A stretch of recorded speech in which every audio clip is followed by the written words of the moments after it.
what is very important po, okay, before we discuss itong stroke, no? Na tinaasan ho ang rate, okay? So, at the same time, ito hong community-acquired pneumonia, high risk, okay? What's very critical is you need to understand ho, okay?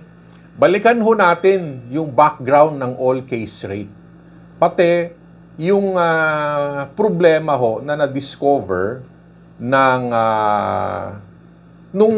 ng Commission on Audit when they made a performance audit. Okay? So, ganito ho yun. Okay? I hope ma-recall ho ninyo ha. Okay? So, the PhilHealth all-case rate ho started actually 2013. Now, prior to that, meron hong partial case rate. So, ano ho yung partial case rate? The partial case rate ho, ito yung 10 medical and 12 procedural cases. So, ano ba yon?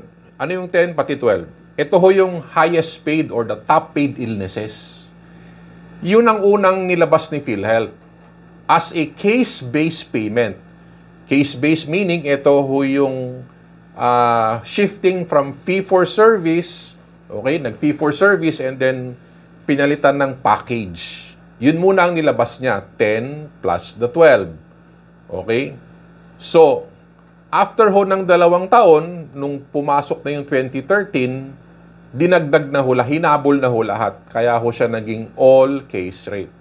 Now, I want you to recall, I want you to understand that the rates, many of it started ho sa 2011 pa. Okay? So, etong rates ho na to, paano nila ginawa? Okay? This was based sa averaging. Ano ho yung averaging? Tiningnan lang ho yung data sa computer ni PhilHealth. Tiningnan yung ilang taon at kung magkano. So, tiningnan ho yung mga presyo doon lang sa system. Wala hong costing na ginawa, okay? Wala hong detailed na review ng rates. Okay? Well, that was what we were told. Okay? Kung meron man hong ni-review na rates, is hindi ho siya ganun ka-comprehensive. Now, so, eto ho yung execution ng all-case rate. Kaya ho yan lumabas yung 15,000, yung AGE na 6,000, etc., etc. So, basically, it started 2011, naging all-case rate noong 2013. Ano na hong taon ngayon? It's 2024. So, definitely the case rate, ang dami hong aberya. Okay?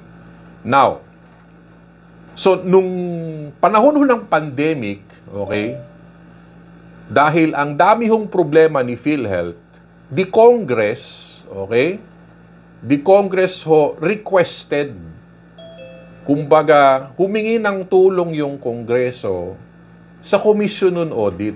So, ito ho yung discussion natin dati, no, sa ating masterclass. Now, it's very important ho na maintindihan ninyo.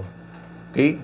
Si COA, the Commission on Audit, discovered so many things. Okay? Of course, we will not discuss everything. Ngayon, okay? Pag-uusapan lang natin yung mga importante sa findings ni COA. Number 1 na findings ni COA. Okay?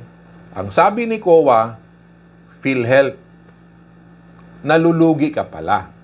Okay? So, yan yun.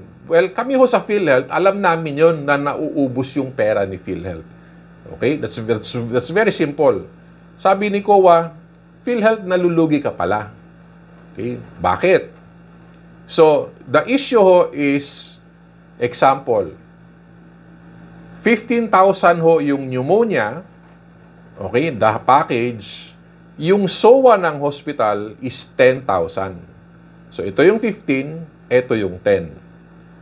Based on the rules ng case rate, ang babayaran ni PhilHealth is 15,000. Kasi ho, efficiency gain ang tawag dyan. So, even if mababa yung statement of account, yung package is 15, Okay, yung actual cost of care is 10,000 lang, babayaran ho si hospital ng 15,000. Sa PhilHealth, ang tawag ho dyan, efficiency gain. Yung efficiency gain, hindi ho si PhilHealth ang gumawa na yan. Okay? That is known worldwide. Sa model ng case-based, babayaran talaga. Okay? Dahil, even if sumobra ho, okay? Dahil mababa yung actual based on the SOA, and then 15,000 yung package, everything will be paid to the facility. Sabi ni COA, kaya naman pala kayo nalulugi kasi may overpayment kayo sa hospital. Dahil binabayaran nyo yung hospital over and above the SOA.